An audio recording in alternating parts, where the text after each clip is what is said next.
Bienvenidos y bienvenidas a otra sesión de literatura en la Casa de Caballero Bonal, en la Casa de las Letras, en la Casa de la Cultura. Y hoy recibimos una novela de un género que a mí particularmente me gusta mucho y que en esta casa ha tenido bastante acogida en bastantes ocasiones. Nos estábamos acordando de un taller que dio Marta Sanz, la escritora, y que trató precisamente de sus dos novelas negras, o novelas de detectives en su caso. Nos estábamos acordando también de una mesa redonda que hace como un año se celebró aquí, de la mano de la editorial Cazador de Ratas, y que recibió a una serie de escritores y escritoras de novela negra que habían centrado esas obras, las habían localizado en la provincia de Cádiz. Y este también es el caso.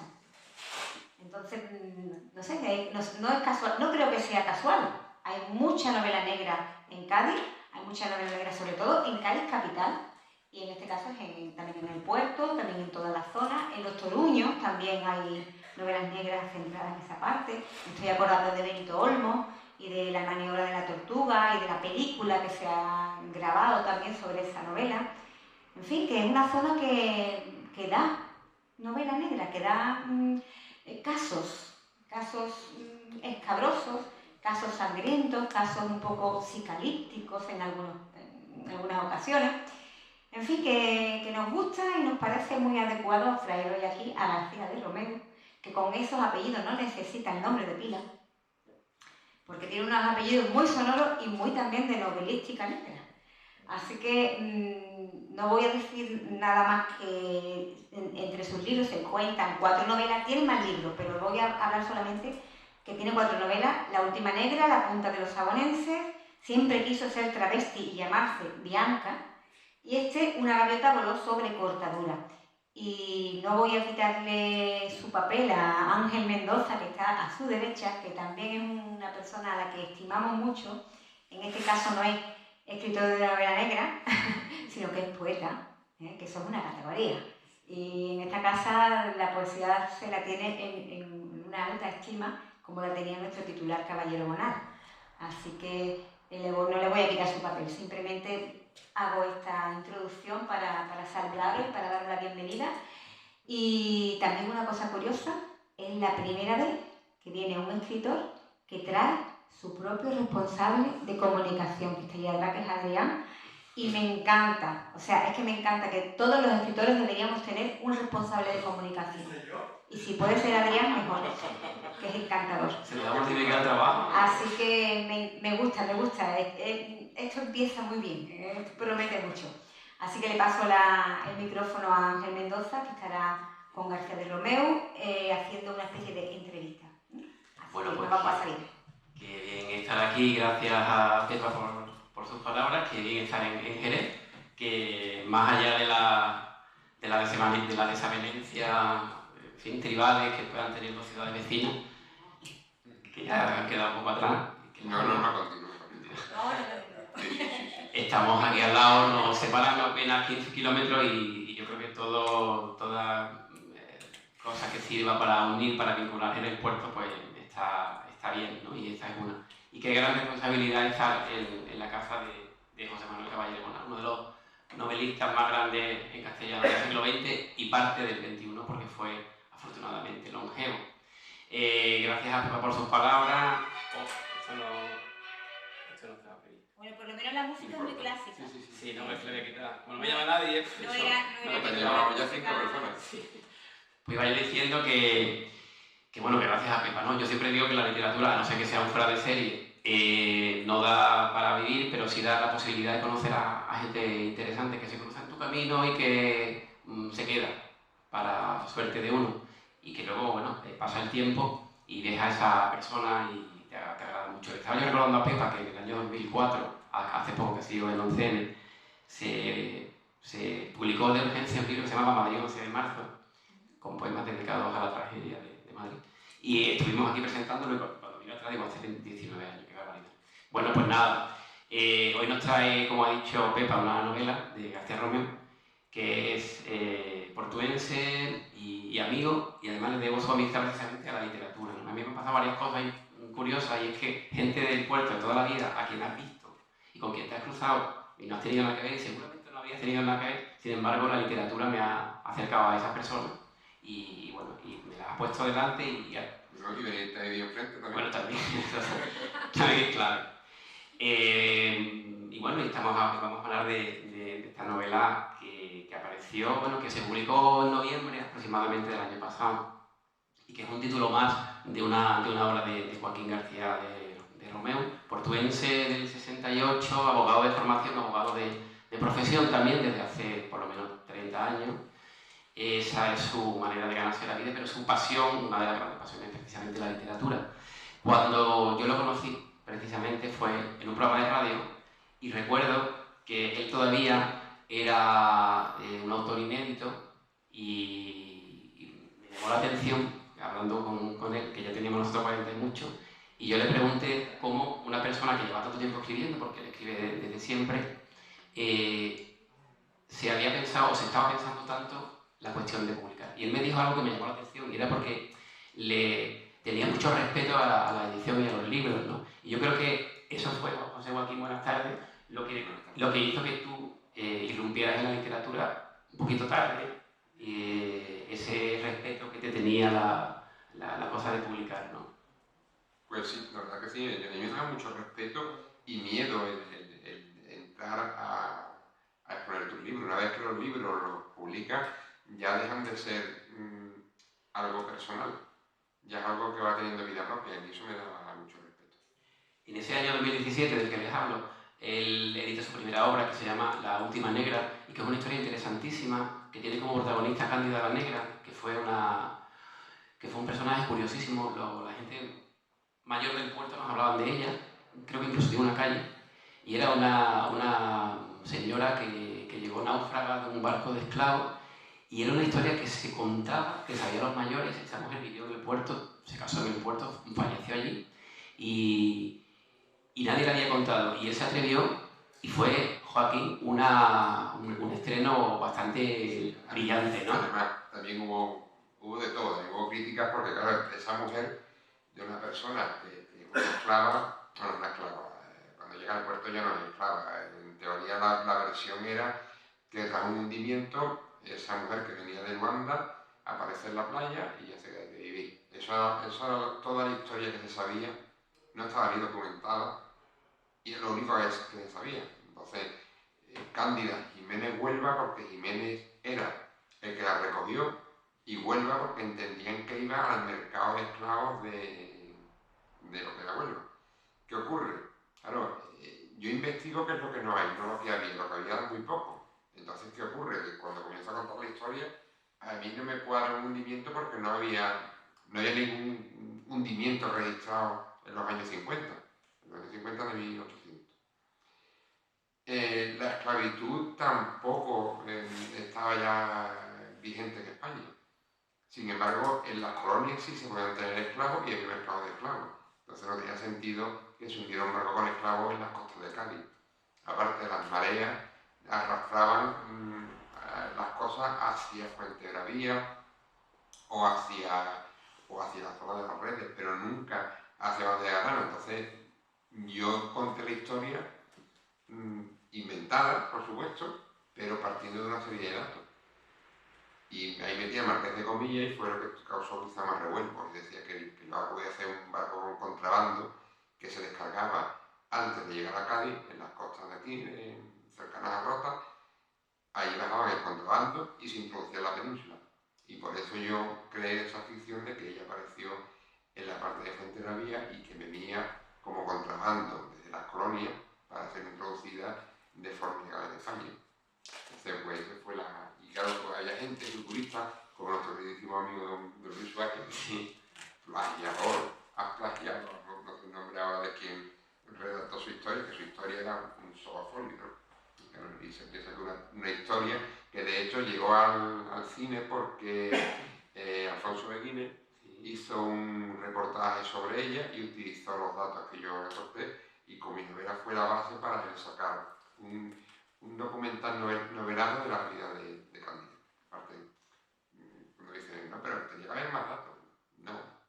¿Qué importancia tiene? Era un histórico, era una novela. No era nadie, no hizo nada. nadie recoge la historia de una mujer que se dedica a planchar y a limpiar suelo. Que es absurdo, no tendría sentido que hubiera más datos de ella. Pues hay que inventárselo. Tuvo una vida longeva, eso sí es verdad. Hasta los 105 años parece que tuvo. Y fue porque se quedó con el brasero encendido y se murió. ¿Podría haber vivido más? Murió de forma muy dramática porque murió con quemadura. Se quemó. Fíjate, queda gente viva que la recuerda todavía. Y aquella novela que tuvo una buena acogida y que te animó a seguir escribiendo. Además, aquella novela la publiqué directamente como autoedición y a la siguiente fue la de Repuntados Sabones, porque está igual. En el puerto hubo un asesinato de una persona muy respetable que de buenas a primeras le pega de cerrojo a 2 tiros a un prestamista y a un procurador. Y los mata. El crimen que se llama el crimen de la lucha. Y lo cometió una persona que decía en el Sabonet, que ni siquiera llegó a pisar la cárcel porque Alfonso XIII lo tenía en mucho aprecio, tenía patente de corso para negociar con mercancías y al parecer no llegó a entrar ni siquiera en la cárcel. Esto fue en el año 29 y no llegó a entrar en la cárcel. Entonces, a raíz de esa muerte, del desenlace, me empecé a plantear por qué ese hombre hizo eso, porque tampoco se supo nunca las razones. Es igual, me creé una ficción de que un regimiento de la tierra de Savona, Napoleón era rey de Italia, y para las conquistas utilizaba regimientos de todos sitios. Entonces, el Sabonet, porque el Sabonet vive en el puerto de toda la vida sin ascendencia ni... Entonces, a raíz de ahí creé un regimiento de sabonenses que vino al puerto, y el puerto posiblemente fue el lugar, porque en el castillo de San Marcos se almacenaban los bienes realizados por el ejército napoleónico. ¿Y qué ocurrió? Que cuando José Napoleón tiene que huir un poco por patas, huye por patas a través de Sevilla, con San Lucas, el puerto, va rampando con todos los bienes que fue incautando y se instaló en Boston. Entonces yo sitúo la historia como que ellos le cisan un poco del tesoro a este hombre y es como ellos, digamos, hacen una fortuna. Y ahí comienzo, lo que va a ser una novela mucho más larga, porque claro, yo llegué, me quedé en la ocupación de los indios de San Luis. Y ahí corté para dejar después la trama con el lance con una tercera o cuarta generación que bueno, que se enfrentan tanto los que siguen buscando ese oro sisado y los descendientes de esos soldados que hizo la guerra. Podríamos decir que eso sería, porque tú tienes la novela negra en sí, como esta, digamos, pero luego está un poco la novela histórica, que sería esa otra. Pero ten en cuenta que esta novela negra también tiene parte de historia. Ya sí, pero creo que esta que nos retrotrae hasta el sitio de Cádiz y todo eso, que va más atrás, y que quizás tenga se emparente más con lo que hoy se conoce como novela histórica. Sí, como novela histórica, pero no es novela histórica porque casi todo es ficción. Ya. Tiene tintes que son reales, pero realmente la trama y todo es una ficción. Ya. Una trama un poco negra. Entonces, ya que me aficioné a la novela negra, bueno, yo siguiendo buscando personajes así, me acuerdo de la Ropiero, que fue un asesino en serie que hubo en el puerto, sí, vamos. Y a raíz de ahí es como surge el tema este de la trilogía de novela negra. Aparte, ya esta novela me la tomo un plano un poco más profesional, hablo con un corrector literario, con Daniel Heredia, él me corrige la novela, la comentamos, la trabajamos y él se encarga de buscarme la editorial que la publique. Entonces, curiosamente, los de Apache querían los de Apache estaban buscando novelas para hacer una serie de novelas negras. Porque Apache, si buscáis Apache, parece una editorial de cómics, de ficción, pero con monstruos, con una editorial muy friki. Pero sin embargo quería ponerse un poco más serio y avanzar hacia la novela negra. Claro. Por ejemplo, escribe David Conillo, está sacando cómo se llama. Sí, Fopiani no. Arnaiz. No tiene Arnaiz. Que estaba yo pensando cuando decía de García de Romeu un nombre muy de novela negra porque me estaba acordando de Montiel. Que también es compañero. Que tampoco utiliza el nombre de pila. No. No sé, cuestión de abogado, cuestión de novela negra, no sé, ahí hay algo. Pues digo, es ellos me publicaban la primera y te digo, el arropiero es que era un personaje muy, muy interesante. Porque Sí, pero llegamos a ese tema y a apuntar una cosa que tiene razón. Dice, hay últimamente novelas negras por aquí, ambientadas en esta zona, porque durante mucho tiempo parecía que las novelas negras solamente podían recurrir en Los Ángeles. En América. Y sin embargo... O en Madrid. O Madrid, como mucho. Bueno, en Barcelona hay Vázquez Montalbán, González. Claro. Sí, hay una serie de autores que ya empiezan a... Pero lo que es, digamos, el desembarco del sur, de la manera... A mí, quizás quien me influyó, he tenido mucho, no es Montalbán, pero está el comisario Montalbán. Sí, bueno, que está Que está basado en Vázquez Montalbán. Camilleri. Y entonces casi toda esa novela negra la desarrolla en pueblecitos italianos pequeños, costeros, porque y más, en una entrevista que le hicieron me decía eso, que en todos sí hay crímenes. En todos los lugares puede haber crímenes. ¿Qué ocurre? Que los crímenes quizás en un Madrid o en un Barcelona pueden ser más sonados. Y las que dan, no sé, más glamour, desarrollarla en una ciudad que todo el mundo conoce. Pero sin embargo es curioso que en todas mis novelas, el puerto de la ciudad es donde desembarca mucha gente de fuera. Y hay mucha gente que se lleva los libros después. ¿Qué ocurre? Que todas mis novelas se desarrollan en el puerto. Claro, yo me siento muy cómodo porque conozco las calles, no tengo que investigar. Eso me lo ahorro, me desenvuelvo en el ambiente que conozco. Pero es que la gente que da un libro no se pierde tampoco. Y también conozco gente que se interesa y aunque lleve mucho tiempo viviendo en el puerto, pero a lo mejor no conocían el centro.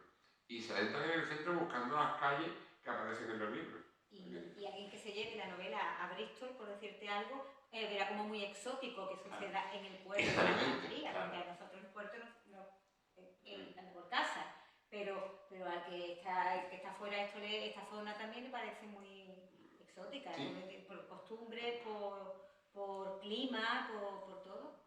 Os digo, pues quizá me dejé influir mucho por eso, ¿no? Por Camilleri y Montalbán. Porque digamos que atrae el crimen. Además, a mí me gusta sobre todo, yo normalmente en casi todas las novelas hay personajes históricos, personajes importantes, pero a mí me gusta mucho trabajar con la psicología de los personajes y con personajes que no sean conocidos, que no sean famosos, porque realmente la historia de una persona famosa ya está documentada, pero de la intrahistoria, de esos pequeños personajes que conforman la historia, nadie escribe. Entonces, pues...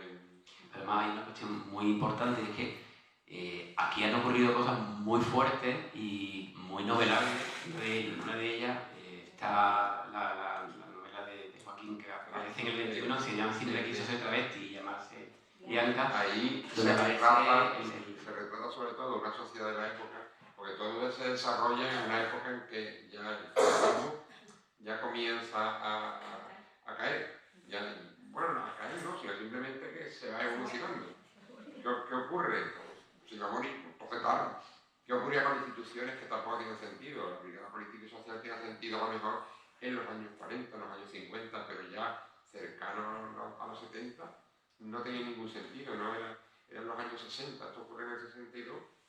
En esa época también llegan las bases, en aquellos años, en 55, 60, el sistema de cómo impulsar la policía, los delitos, cómo enfocarlos, cambia porque hay una visión más desarrollada de otros países, o más desarrollada o distinta de enfocar los casos. Y a través de ahí por donde yo engancho esta novela y comienzo a contar la historia de la Arropiero. En un periodo muy corto, porque es más o menos de cómo ese hombre llega a autoinculparse de 37 crímenes. Porque incluso ya crímenes que eran imposibles, porque por tiempo no debe haber ocurrido. Sin embargo, él se los comió todo, que fue también una forma de decir, wow, nos quitamos un marrón de encima y limpiamos un Exactamente. Pero con una persona tan egocéntrica no fue cabeza de turco, él quiso, exactamente. La fama que eso le dio a él le engolaba, entonces pues por ahí sale.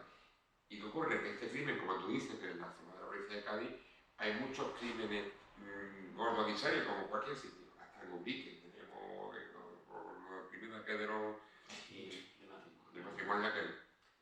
Pero que ocurrió cosas muy gordas. Y por ejemplo, en este libro, por ejemplo, se relata también una cuestión histórica, novelada, que cualquier parecido con la realidad es pura ficción, pero sí es cierto que hubo una muerte en Cortadura que fue muy violenta, sí es cierto que hubo uno que se autoinculpó, al cual yo conozco, y evidentemente yo sé por qué se autoinculpó y decía, y yo, ¿cómo hace esta locura? Que al final se descubrió que no podía ser y lo sacaron a la calle. Después conocía también que en aquel periodo entró una persona en la cárcel porque el verdadero violador tenía un ojo vago. O sea, le por un paso montaña y lo que tenía era un ojo que se le caía. Y claro, ninguno se dio cuenta. Y yo tuve en mi despacho casi durante 15 años a uno que estaba con el ojo de y pensar que fuera a ser el criminal. Y al final, bueno, que sí, que no se parece que ninguno de los que viene aquí, pero sí son cosas que me han influido mucho para escribir esta novela.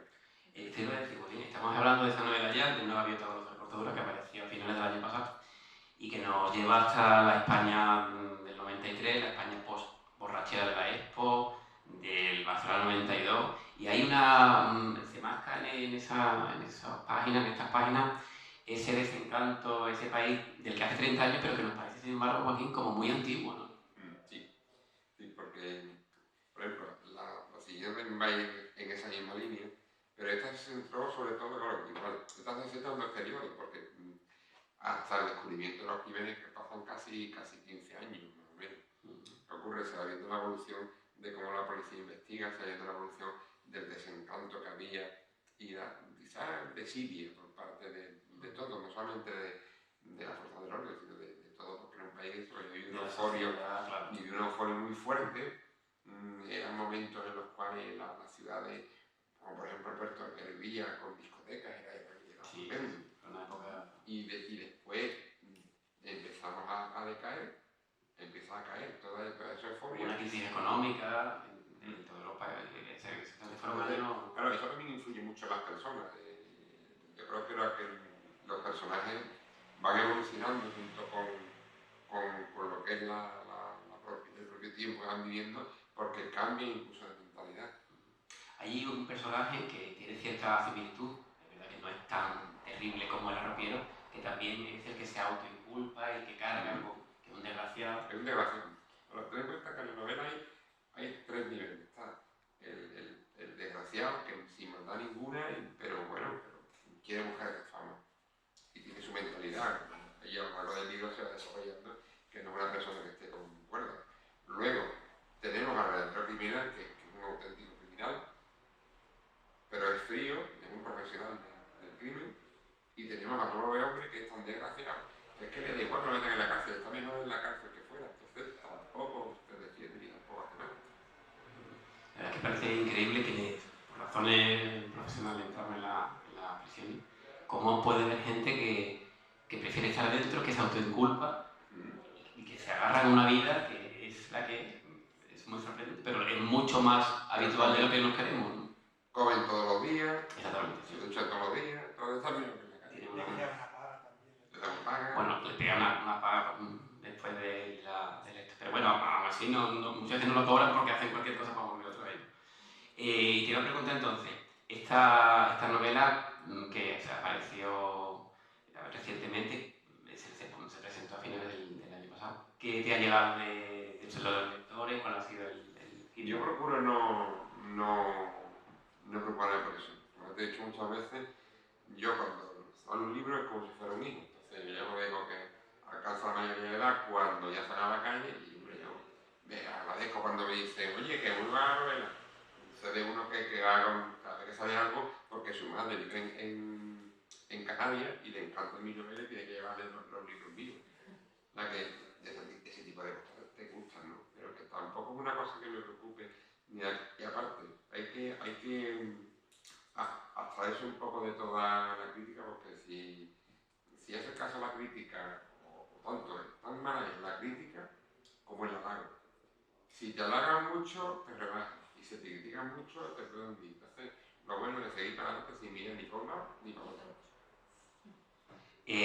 Preguntarte cómo es tu proceso de creación, tú empiezas a tomar nota, empiezas a trabajar sobre el personaje, vas directamente a la trama, ¿cómo es más o menos? Cuando me viene la idea, por ejemplo, ya estoy yo trabajando en la siguiente siguiente, no es la siguiente batalla, sino la siguiente.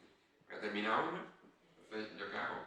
Cuando a lo mejor puedo tener un periodo de vacío intelectual durante un mes o 2 meses y no se me ocurre nada.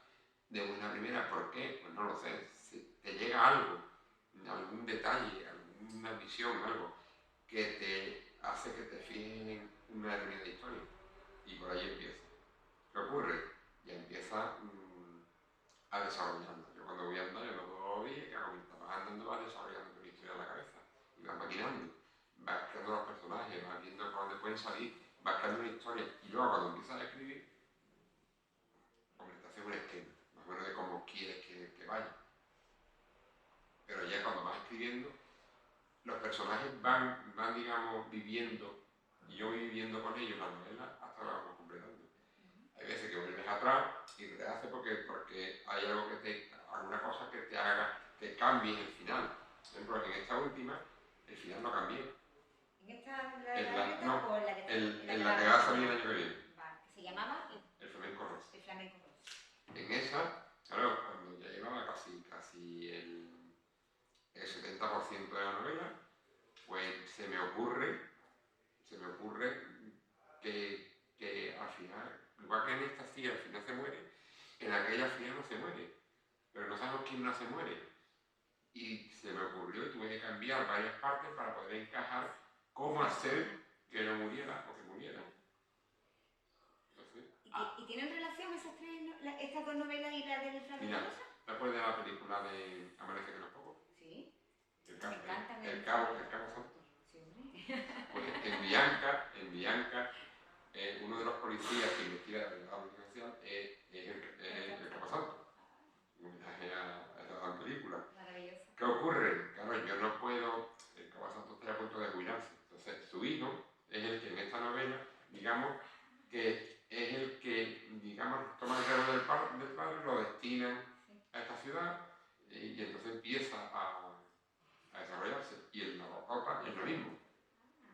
O sea, el nexo de unión es, digamos, el policía. Pero no cuente para que se lea el libro, José. No da spoiler. Yo sé de spoiler. No, vamos a ver. Eso fue la trilogía ya. Detalladísimo, vamos. Y afuera hay ejemplares. ¿Pero de cuál? De esta. Ah, La que se quede con la. Me queda la siguiente. Para el siguiente todavía no se ha publicado. Yo ya me la he leído, pero los demás no. Joaquín has hablado de Camenieri, has hablado de Paquete Montalbán. ¿Qué otras influencias reconoces tú en tu...? Ten en cuenta que yo leo bastante y yo qué sé. Yo creo que en cada momento te das influenciar por algún tipo de literatura.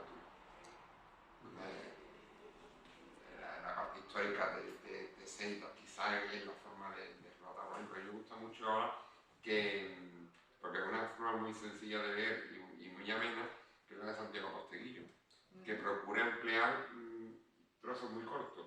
Y aparte, lo bueno que tiene, claro, es que la novela histórica, si no te gusta la historia, pero lees esos libros, te puedes perder. Entonces, lo bueno que hace es que introduce por ejemplo, un párrafo de 10 líneas, pero lo introduce con una acotación diciendo, fulano está en tal sitio. Entonces, como son capítulos muy cortos y encima el capítulo tiene partes muy cortas, avanzas con mucha rapidez. Y esa forma me gusta mucho de escribir. No lo he empleado, pero me atrae. Y por ejemplo, igual, si te vas hay veces que cuando haces una descripción, quizá esté imitando el estilo, por ejemplo, de los grandes rusos, que para describirte la pata de una silla se tiraban 3 capítulos y medio.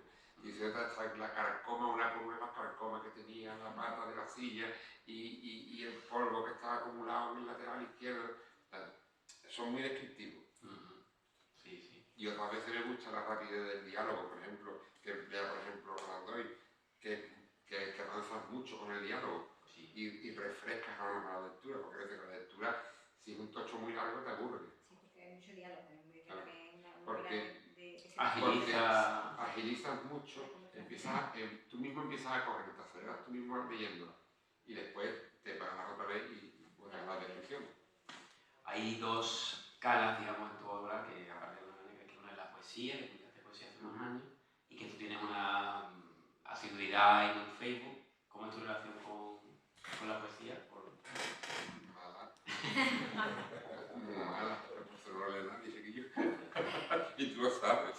muy No estoy de acuerdo, complicado. no estoy de acuerdo. Es que, por ejemplo, en la poesía... No se vende, pero se lee.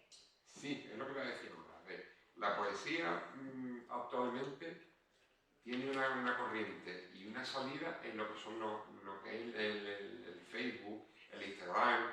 Es más, hay gente joven que escribe poesía, que aunque sean ripios, si a las niñas les da por ese tipo de poesía, y digo bien, niñas, porque a pesar de todo, la mujer y las jóvenes leen más poesía que los hombres.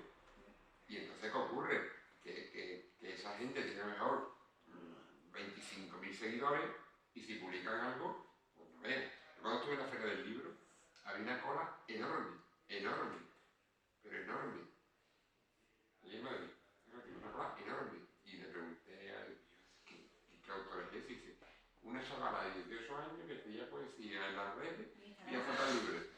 Y vendió, que llevo de vender 2.000, 3.000 libros, una brutalidad. Además, con lo difícil que era publicar hace 25 años, era complicado. Pero incluso ese tipo de poesía que yo no calificaría exactamente poesía, No, pero bueno.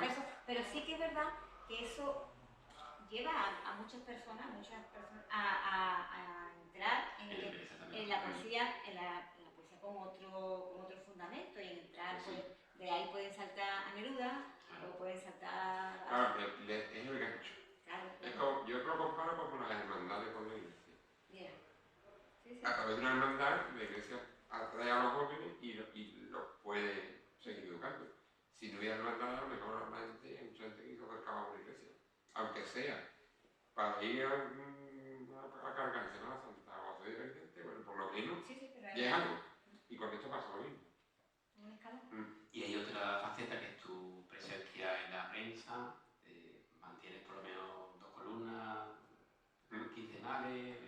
No, yo tengo una columna semanal y una quincenal, la llevo de cada quincenal.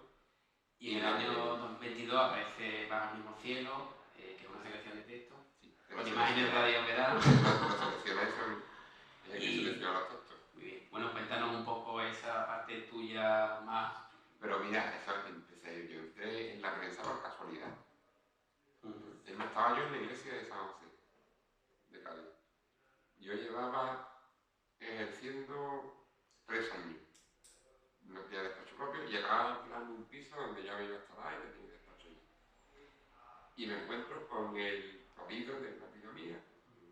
Y dice, no, estoy en un despacho ahora, no sé qué, no sé cuánto. Y dice, ¿tú conoces a alguien que escriba? Digo, ¿que escriba qué? No, es que para el puerto nos hace falta alguien que se encargue de la columna de Semana Santa. ¿Cuánto pagáis? 300 euros. Entonces con 50, yo empecé con 50.000 pesetas. Y me ahora tienes que dar tú. Yo sí puedo decir que yo he cobrado de la prensa. Total, y entré en lo que era el puerto de autoridad, y allí me llevé pues el puerto de información. Pero eso es el puerto de autoridad es la hora. Fíjate. El puerto de información. Publicaciones del Sur, claro. Publicaciones del Sur. Que sigue existiendo, ¿no? Sí. Pues se llamo yo. Bueno. Y total, y ahí empecé. ¿Y te gusta...? Sí, además, era muy curioso, de ahí descubrir lo que es verdaderamente la prensa por dentro, que no es tal y como la vemos, sino que y aparte el cambiar el sentido del artículo en función de la publicidad, en vez de A a B.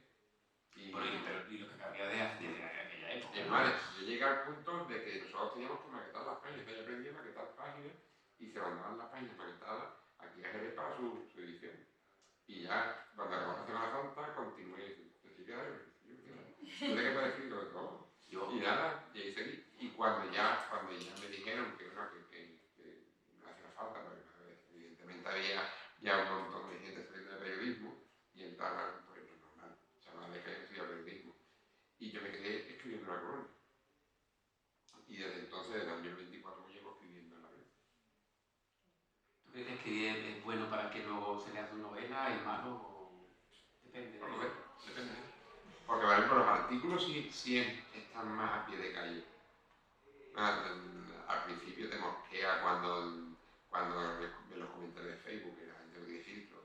Y después empiezas a darte cuenta de que mucha de la gente que ni se preocupa en leerlo. Se queda con el titular y te suelta una zasca. Tú te das cuenta de que... Entonces, gente que si los lee normalmente, yo el que me lee, pues yo procuro no tocar sensibilidades ninguna. Es muy raro que yo escriba algo que toque sensibilidad. Pero bueno, el tema basa.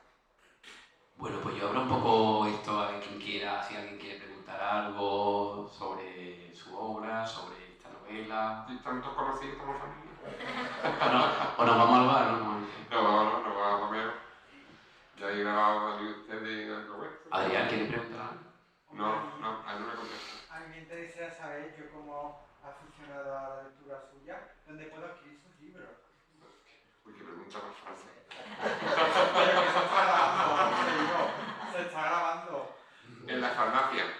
¿Pero dónde lo puedo comprar? En cualquier librería. Oh, chiquillo. ¿En cualquiera seguro? Sí, porque das el ISBN y ya te lo piden. ¿Y tú me lo firmas si yo lo pido? A ti no. Yo lo tengo todo firmado. Es que estas preguntas preparadas como que no. Claro, no, pero para que estamos... Esto es para el público americano. Claro. Yo sé como cuando lo de una vez, señores, podéis comprarlo en internet. No, pero es cierto que ven el canal muchísimas personas, no solamente de la zona, sino, por ejemplo, nos ven mucho en América. Fíjate, pues es interesante a lo mejor decir cómo se puede conseguir un libro de novela negra escrito en España y que en América. Le escribí a Adrián y él me Hombre, lo sí dijo. son. Yo lo digo Sí y ahora son. lo manda. Si son muchos de un país, lo llevamos nosotros, ¿no, José? ¿Qué? Si nos llaman de Colombia, pregunto eso. Oye, yo no voy más. O México, de Cancún. Bueno, tiene unas ferias del libro estupendas. ¿eh? Sí. Oye, Y además una red de biblioteca, Bogotá y todos esos sitios. No puedo irme, porque mi mujer está de guardia. bueno, para yo.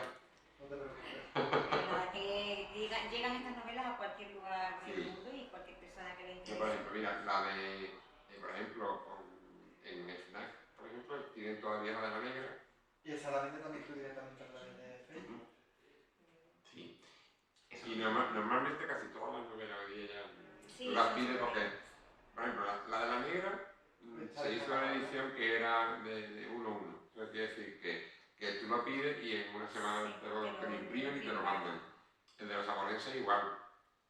Los más complicados, el de poesía y el de... Bueno, de poesía no porque está en círculo rojo. El que escribimos del tema de la... Pero tanto la última negra como Bajo el mismo cielo lo vendemos directamente a través del Facebook y las demás las librerías. Y de todas maneras, el día 22 de abril, que es la feria de los patios, también se va a poder adquirir allí los libros que va a estar José Sí, porque, o sea, va a los en patios. el puerto. ¿En el puerto? Ah. Del 20 al 22, Del 20 al 22. al 23 de abril la feria de los patios. pues, Y José va a abrir su patio, va a tener una actuación el día 22 de aire de mira. montaña y aparte va a poder firmar los libros Eso, que lo eso quieran es allí. Y te puedo publicar. Eso es muy bonito, pues nada, si nos invitan, Está invitado todos. Estáis todos puedes invitados. invitarlos, están viendo el camino. En el Aunque puerto. vengan de Colombia También. o de México. Bueno, pues nada, con el agradecimiento a la Fundación, a vosotros que habéis estado, a la Luna Nueva, por cierto, qué suerte tener una librería como esa en Jerez. Tú fíjate, ¿se acuerdan de una nueva nos vendía los libros de derecho? Pues vienen a todas las Pues presentaciones. de acuerdo. Qué maravilla. Pues Oye, nada, perdona, una pregunta genérica, no del libro para todos. ¿Cómo se lee la poesía sin rima y sin métrica? De eso hablamos el otro día, ¿verdad? Es que la, No, yo- la poesía no se sustenta en la métrica, ni en las rimas, Yo creo se que sí. sustenta en el ritmo. Bueno, A el mí ritmo. me El la- ritmo es otra cosa, a mí el ritmo en puede estar a mí en el colegio me la enseñaron Incluso- con métrica, ¿eh? Pero incluso la poesía antigua no tenía tampoco siempre métrica y rima, o sea que no es que sea algo moderno. Porque era El verso traducción, libre ¿no? es una cosa muy antigua. No, pero a ver, No, una cosa pero del verso libre. Pero todo vamos eso más lleva atrás, métrica. vamos más atrás todavía. No, Vamos pero a... Pero sí, la clásica tenía. Pero la La clásica clásica no tenía, no tenía tenía. rima. Pero, a ver, a mí me Estaba- gusta, a estaba mí cuando escribo basada en- poesía me gusta que tenga sonoridad. Exacto, ritmo. Procuro que tenga métrica porque al fin y al cabo el ritmo es una cadencia. Si no tiene métrica, no tiene cadencia. Y si no tiene cadencia, Bueno, ahí podemos Depende entrar en de la- sí, claro. aquí vamos a entrar claro, en pero polémica. ¿por qué? Porque también depende mucho quién la lea. Hay veces que la poesía no tiene ritmo, ni tiene métrica, ni tiene rima de ningún tipo, Pero quien la lee sí le da un tono en donde sí tiene ritmo y sí tiene... Los rapsodos son buenos por eso, porque pueden darle ritmo a algo que no lo tienen. Las palabras en sí mismas, la colocación de las palabras, las pausas dentro de un verso, eso va dando el ritmo. Y entonces el ritmo no se basa... es más fácil si tienes una medida y si tienes una rima, pero no quiere decir que no lo haya dentro de, por ejemplo, de versos como Espacio de Juan Manuel Jiménez o Ognos o Platero y yo mismo. Poemas maravillosos y con una rítmica. Nosotros tuvimos en una presentación, ¿te acuerdas? Sí. Vamos a decir, no están varias, pero tuvimos una de ellas, no me gusta mucho, y yo sinceramente, aquello era todo un cogerlo. Pues sería mala poesía, es que la mala poesía es muy abundante, ¿eh? Hay mucha mala poesía con rima y sin rima.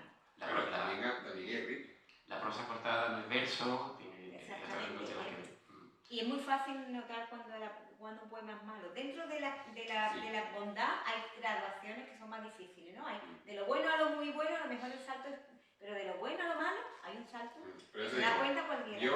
Es verdad que hay mucho verso libre, sin métrica, sin rima, sin nada, y tiene algo que cuando tú lo lees, sí lo transmite y sí tiene una cadencia, aunque parezca que no la tiene. Nuestro propio caballero Bonal casi siempre escribía así. El ritmo que se lo dan, los puntos en las comas. Los puntos en las comas, en castellano, la colocación la de la palabra, los acentos. El acento, bueno, parece buen anuncio, la fonética de la palabra, esas repeticiones, las repeticiones léxicas también. Todos los recursos. Los recursos. Hay muchos recursos que no son...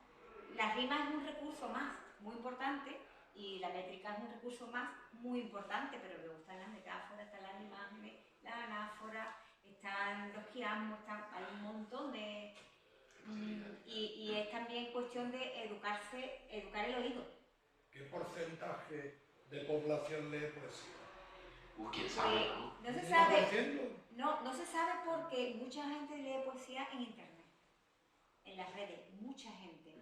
Pero yo tengo muy buena experiencia, por ejemplo, en los colegios y en los institutos que dicen que a los niños no les gusta la poesía, que a los niños y a los adolescentes les encanta la poesía. Lo que pasa es que hay que llegar a ellos. Y la poesía gusta escucharla. A lo mejor luego no te compras el libro, pero están en un recital y está todo el mundo así, embobado. Y se lo pasa muy bien. La poesía, lo que pasa es que no estamos acostumbrados a llevarla a los lugares. No hay recitales, no hay... Es que el mejor receptor de la poesía, los que mejor la reciben, son personas sin capacidad cognitiva como los niños. Los niños no saben comprar un libro. No van a comprar libros, pero a los niños les encanta, si tú los educas desde pequeños, ese niño cuando sea más mayor... Es más, yo estuve en la maestra de Sor María Aguilar, y había casi 150 relatos que se habían presentado de varios colegios de la zona. Y algunos de Sevilla, de San Fernando, por cierto, de San Fernando de la Segunda.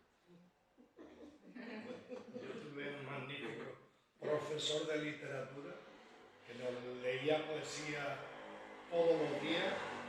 Seguro que y la poesía se quedó de puerta para él. Pero seguro que alguno de los alumnos sí que le Nadie. Entonces no leería muy buena poesía. Yo tengo otra experiencia. ¿Qué ocurre? Que sigo leyendo poesía y sigo escribiendo poesía, pero reconozco que los libros se quedan en la librería y no salen. Yo tuve que publicarlos, por ejemplo, ahí me sorprendió que este hombre de Madrid publicara poesía. Renacimiento que yo publica poesía. Son palabras mayores. Pretexto, Visora, muy buenas editoriales solamente. Lo que pasa es que yo no sé cómo sobrevivir porque no hay un mercado amplio. Pues sí que lo hay. Pues sí que cuando sobrevive es porque lo hay. Y si hay premios tan grandes de poesía es porque hay alguien que lee poesía. Y la poesía no es una cosa que subvenciona el Estado. No es como el teatro, no es como el cine, no. Por eso digo que si hay editoriales que invierten en eso, es porque habrá venta. Pero la verdad es que es complicado decir qué porcentaje de poesía. Aquí presentamos seguramente más libros de poesía que de ningún otro género. Seguramente. Presentamos novela, presentamos ensayo, teatro muy poco, la verdad. De todo, relatos, microrelatos, pero lo que más se presenta poesía? Es porque se escribe mucha poesía. Y normalmente tienen su Ramón acogida. Jiménez hablaba de la inmensa minoría. Y hay primeras y segundas y terceras ediciones, a lo mejor no son ediciones de 1000, son ediciones de 200, de 150, pero sí que hay una segunda y una tercera edición y se sigan. Yo soy bastante optimista en ese caso, yo soy poeta. Aparte de todo esto, mi oficio real es la poesía y no renuncio a escribir solo poesía. Cuando me artículo y cosas de esas, una crítica, pero no escribo novelas, no escribo cuentos, escribo poesía. Y no renuncio a ella porque realmente la poesía me ha dado mucho en la vida y cuando voy al colegio, eso es una maravilla. Mañana, por cierto, voy al puerto, a un colegio, a mi instituto del puerto, al pintor Lara. Bueno, sí. Pues allí me toca hablar de poesía. Qué bien, te lo va a pasar. Pues nada, con la poesía en Bueno, la boca. no hemos ido de la novela negra a la poesía, pero nos encanta la novela negra y leeremos una gaveta o la Claro que sí. portadura. Y nada, le damos un aplauso.